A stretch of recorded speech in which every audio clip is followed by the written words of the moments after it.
Hello and welcome back to the GCP-Mindset channel. Today, we'll talk about understanding the Medical Device Coordination Group document MDCG 2023-7 and about the exemptions from clinical investigations for medical devices. More after the intro. Welcome to the GCP-Mindset channel and all topics on clinical research.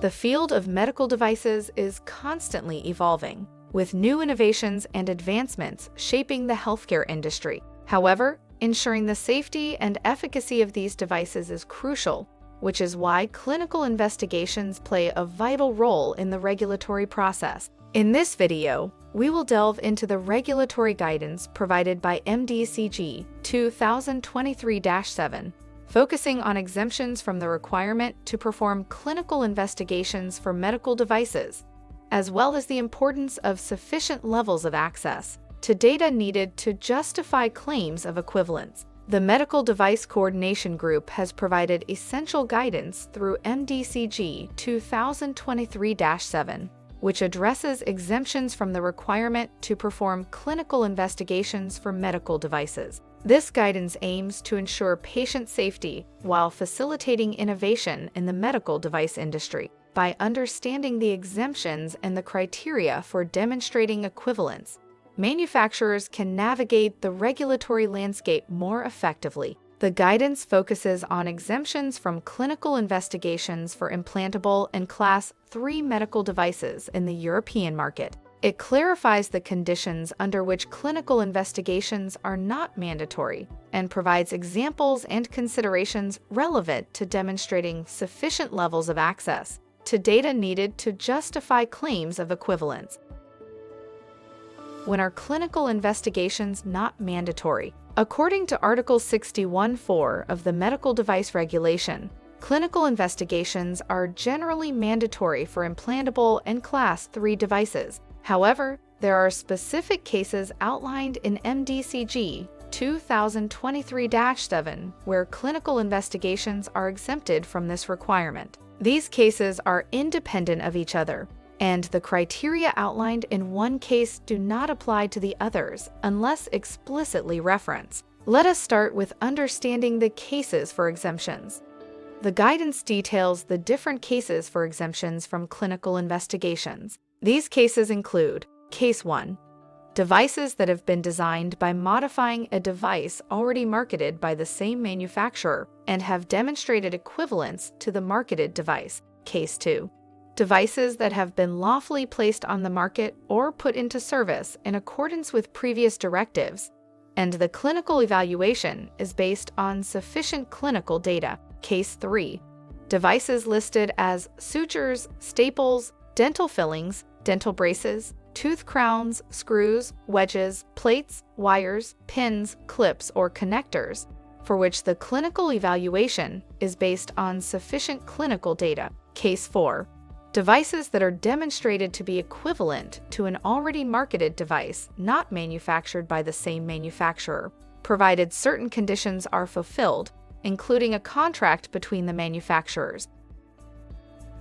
Let us take a look at the demonstration of sufficient levels of access. Annex 14, Section 3 of the MDR requires manufacturers to have sufficient levels of access to the data relating to devices with which they are claiming equivalence. This access allows manufacturers to justify their claims of equivalence. While a contract is presumed to provide full access, it is not always required. Other means of access to data can also be considered sufficient, as long as the manufacturer can demonstrate their justification within the clinical evaluation report. But what is the importance of clinical data? Clinical data plays a crucial role in demonstrating the safety and performance of medical devices. The MDR defines clinical data as data from the use of the device, generated from various sources, including clinical investigations. Manufacturers must ensure that their clinical evaluation is based on sufficient clinical data to support their claims of equivalence. This data should be comprehensive and reliable, enabling regulators and notified bodies to assess the device's conformity with safety and performance requirements.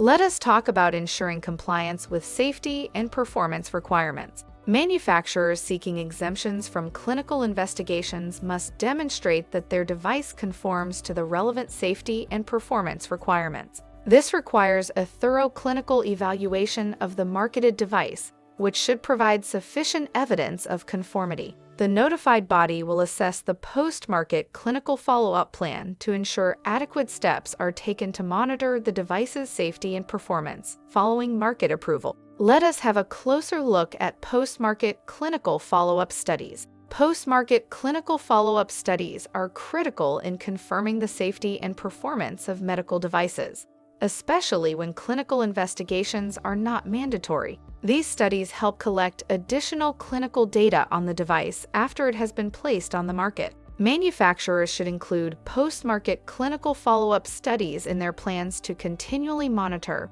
and assess the device's performance and address any potential risks or issues.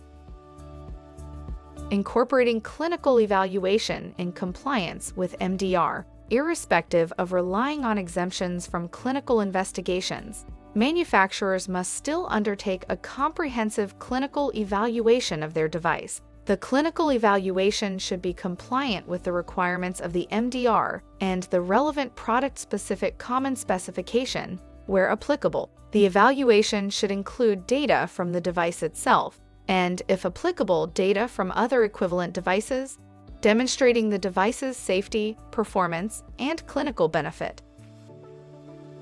MDCG 2023-7 provides valuable guidance on exemptions from clinical investigations for implantable and Class III medical devices. By understanding the cases where clinical investigations are not mandatory and the requirements for demonstrating equivalence, manufacturers can streamline their regulatory processes. It is essential for manufacturers to ensure sufficient levels of access to data needed to justify claims of equivalence and to comply with safety and performance requirements. By following these guidelines, manufacturers can navigate the regulatory landscape effectively, ensuring patient safety while promoting innovation in the medical device industry. Thank you for watching our video, and we hope that you found it informative. Don't forget to like and subscribe to our channel for more content on clinical research. We look forward to see you next time.